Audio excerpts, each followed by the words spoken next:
천년 만년 억년도 아니고 영원히 산다면 이게 얼마나 엄청난 거예요. 구원받은 사람은 영생을 얻은 사람이고, 그리고 영원한 천국인 천국이 영원한 천국에서 영원히 산다. 그걸 한번 상상을 해보고 깊이 생각할 필요가 있습니다. 영원이란 말이 얼마나 두려운 말이에요. 지구만한 강철에 달팽이 한 마리가 뱅글뱅글 돌아서 지구만한 강철을 다 따라 없앤다면은 그 시간이 얼마나 길겠습니까? 근데 영원이라는 말은 가장 두려운 말입니다. 근데 사람은 영생하도록 지어졌고 그 영원한 천국, 가장 화려한 천국, 사랑으로 충만한 천국이 있습니다. 어떤 사람이 이렇게 말했습니다.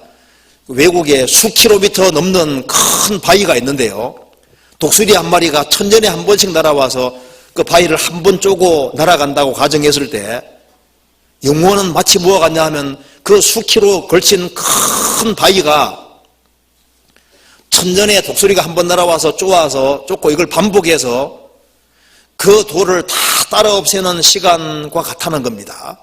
물론 그거보다 더한 얘기죠. 영혼을 어디서 보낼 거냐, 이건 심각한 문제입니다. 그렇잖아요. 자, 천국에 들어가면 너무 좋을 겁니다. 평생 소경으로 살다가 어느 날 슛을 받고 눈을 떠서 광명한 세계를 봤다면 얼마나 놀라겠어요. 신라시대 사람이 21세기에 갑자기 와서 이 세계 본다면 얼마나 놀라겠습니까? 저 지하 세계에만 살던 사람이 갑자기 지상의 세계에 와서 이런 세계 본다면 놀라겠죠. 천국은 그 정도가 아닙니다. 그래가지고 앞으로 어마어마한 세계를 보게 되는 거예요. 하나님이 자기를 사랑하는 자들을 위하여 예비하신 모든 것은 눈으로 보지 못하고 귀로도 듣지 못하고 사람의 마음으로도 생각지 못하는 것 같으니라. 상상할 수 없는 엄청난 세계를 준비해 두신 겁니다. 진정한 복이 무엇인지를 봐야 됩니다. 구원을 확실히 받은 사람, 천국을 소유한 사람, 그 사람은 가장 큰 복을 받은 사람인 겁니다. 마태복음 5장 보시겠습니다. 11절.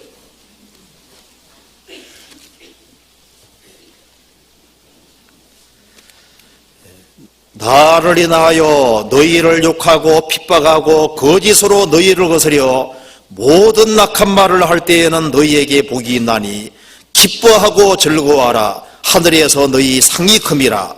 너희 전에 있던 선지자들을 이같이 비판하였느니라. 예수님이 말씀한 복의 마지막은 상입니다. 상을 받는 것이 복이라고 말씀하셨습니다. 그리스도를 믿는다는 이유 때문에 사람들이 너희를 욕하고 핍박하고 거짓으로 나를 거스려 모든 악한 말을 할 때에는 너희에게 복이 있나니 기뻐하고 즐거워하라. 하늘에서 너희 상이 큼이라. 상을 받을 수 있는 사람, 이 상이 얼마나 크면은 예수님께서 제일 마지막에 상에 대해서 말씀하셨겠습니까? 바울 사도도 앞에 한 것은 잊어버리고 표대를 향하여 부르심의 상을 위하여 쫓아가노라.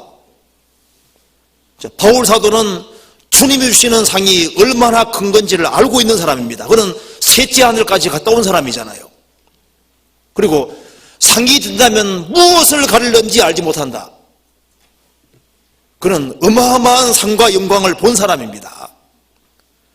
모세도 왜 파라오 공주의 아들이라는 명예를 거절하고 에집트의 모든 보화도 거절하고 잠시 죄악의 낙도 거절하고 하나님 백성과 함께 고난받는 길을 택했을까요? 그는 상 주심을 바라봤습니다. 그는 하나님을 알았기 때문에 상이 얼마나 큰지를 알았던 겁니다. 왜 사람들이 하나님의 상을 추구하지 않냐면 하나님이 작은 거예요. 하나님이 얼마나 위대하고 크신 분인지 모르기 때문에 그 상을 추구하지 않는 겁니다. 요한일서에서는 온전한 상을 얻으라고 말씀하셨습니다. 그 말은 적당히 살아란 말을 배격하고 있잖아요. 오직 온전한 상을 얻으라. 구원을 잃는 것은 어리석은 사람입니다. 하나님이 주고자 하시는 상을 잃은 사람도 어리석은 사람입니다. 유럽의 선교사들이 아프리카에 가서 선교하는 가중에서 놀란 것이요, 애들이 공기놀이를 하고 있는데 보니까 다이아몬드 가지고, 원석 가지고 공기놀이 하고 있는 거예요. 그래서 뭐 과자 주고 한번 바꿔 먹습니다. 가치를 모르는 거예요. 구원을 받은 사람도 지갑 혹시 이렇게 쓰리 당한다든가 잃어볼까 하면 배가 너무너무 아프죠. 그게 10만 원 있으면 얼마나 배가 아파요. 10만 원만 있어도, 그죠?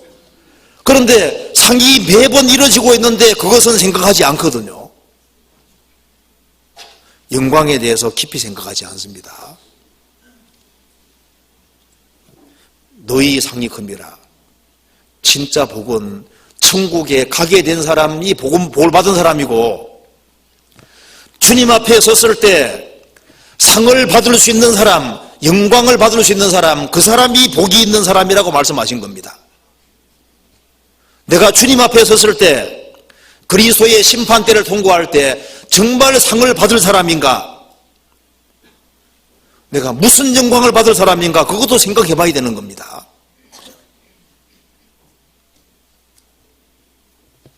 자, 여기에 주일마다 참여하고 수요일마다 참여할 때마다 통장에 100억씩만 들어오면요, 정말 빠질 사람 없을 겁니다. 그렇죠? 그런데 상이 그런 상이 아니에요. 아주 어마어마한 상이 준비되어 있습니다. 자, 이 바울 사도가 셋째 하늘 갔다 온 사람인데 상을 위해 달려가는 거 봐요. 그는 뭔가를 알고 있는 사람인 겁니다. 신약 성경 14권을 기록한 사람이 상을 받기 위해 달려갔잖아요. 성경 처음 5권을 기록한 모세가 상을 위해 달려갔습니다. 그게 중요하니까 인생을 거기에 바치는 거예요. 그잖아요.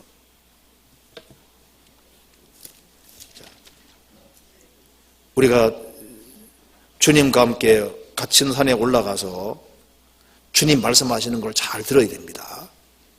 그리고 또 우리가 올라가 봐야 될 것이 있습니다. 마태복음 17장 보시겠습니다. 1절.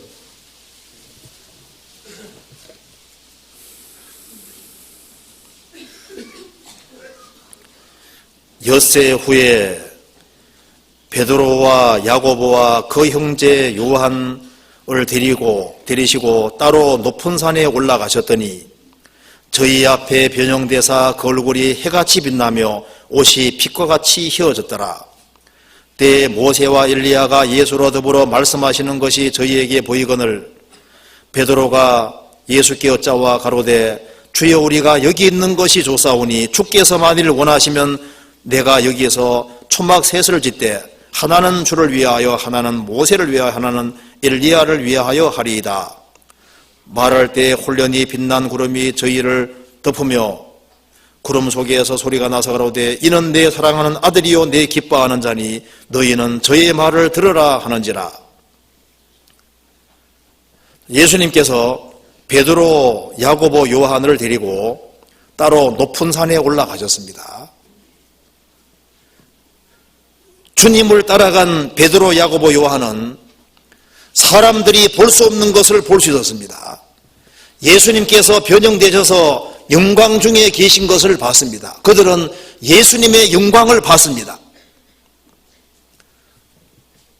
우리도 무엇을 봐야 되냐 하면은 예수님이 얼마나 영광스러운 분인지를 봐야 됩니다.